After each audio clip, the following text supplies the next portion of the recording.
This week on Jersey Matters, we talk to the man in charge of trying to make New Jersey more transparent. David Weinstein is the Chief Technology Officer in New Jersey, then a former gubernatorial candidate that is making some outlandish claims about her campaign. What would you do if there was an active shooter in New Jersey? We'll show you a drill that will help you know exactly what to do. And there's a blood shortage crisis in New Jersey. Kimberly Kravitz tells you what you can do about it. Those stories and a whole lot more because Jersey Matters.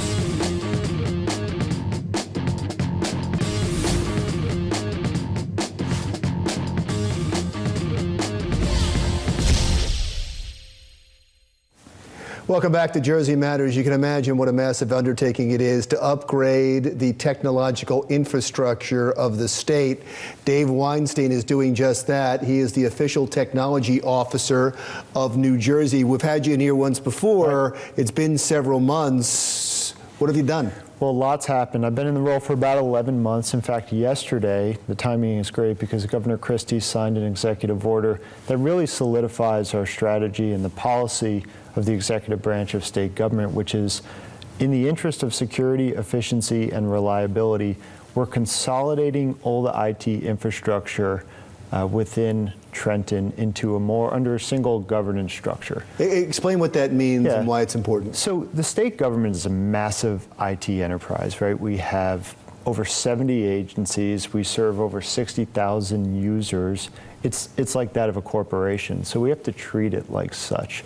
We can't have every agency going off of their own, building independently managed fiefdoms. We need to achieve economies of scale for operational and fiscal efficiencies, but also for security purposes. It's really hard and expensive to manage a distributed, federated network. Right? What was the disparity like? Were they using different software? Were they using different hardware? Did they talk to each other? Well, that's one of the biggest problems. I've said publicly that you know, the thing that plagues governments and corporations the most, to be honest, is using too many different types of technologies, right? Especially if they're all serving a similar purpose. So we're standardizing the types of technologies we're using so that we can scale them across the enterprise. And we're making sure that we leverage the cloud as well. So, you know, the cloud is kind of a fancy way of saying someone else's computer, but sometimes that someone else is better at managing that computer than, for example, a small agency.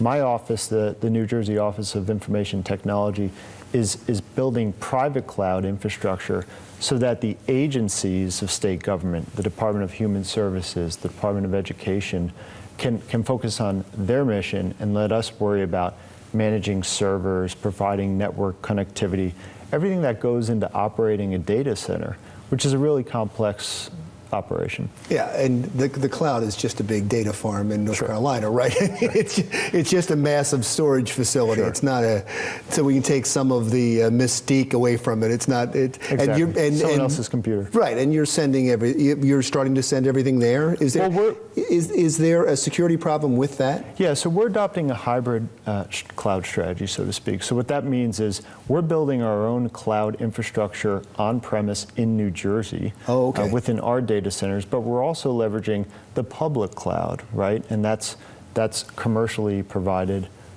infrastructure for our customers. And that has multiple advantages because it gives us geographical separation, but also we get to leverage the expertise and the core competencies of industry while also having locally hosted environments for our customers. And you know, the days of security being a reason not to go to the cloud, quite frankly, are over, especially for governments where there's a lot of security benefits in the cloud because the folks who are managing your data, managing your servers, that's all they do. It's a core competency of those organizations. So that's that balance we're trying to achieve, is gain security, gain efficiency and reliability by leveraging cloud-like platforms, whether they're hosted here in New Jersey or whether they're at a server farm halfway across the country. Security is part of the equation, and it's one side of the spectrum. The other side of the spectrum is openness. The other side of the spectrum is transparency. That's right. How do you make the two work? Yeah, openness and access, and those both go hand in hand. So Not too long ago, the governor signed into law the New Jersey Open Data Initiative. And what that requires is more sharing of information between state agencies, not just so state government can use the data, but more importantly, so our 8.9 million citizens can use the data. And how do they access it? So we have a website, data.nj.gov, and that's the one-stop shop platform for all the data that is open, that is publicly accessible, it's not confidential or anything like that. But it's more than just going online to look up what state employees are making. It's information that developers can use to build geospatial maps. It's information that healthcare organizations can use. There are enormous opportunities with open data, and our office is taking the lead to make sure that citizens are sharing it but have access to it as What they found with open data across the country or around the world actually is when they open up data, there's unintended benefits. Absolutely. When you open up data to people, they might find problems you didn't know you have or solutions you didn't know were available to you.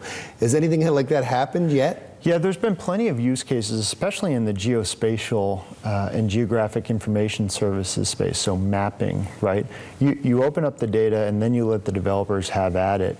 And once they have at it and they pool those data sets, and by the way, those data sets are standardized so that they're easy to query and you're not taking all the time to actually find the data, the opportunities are endless. That crowdsourcing technique is incredibly valuable. So we see ourselves in that regard as an enabler. We just want to be the broker who brings all the data together and makes it available through a single source. And that's what data.nj.gov Yeah, does. give it one more time. Just say data.nj.gov. Wonderful. Thank you so much for coming back. Thanks for having me. Again, Dave Weinstein, the official technology officer of New Jersey. We're coming right back.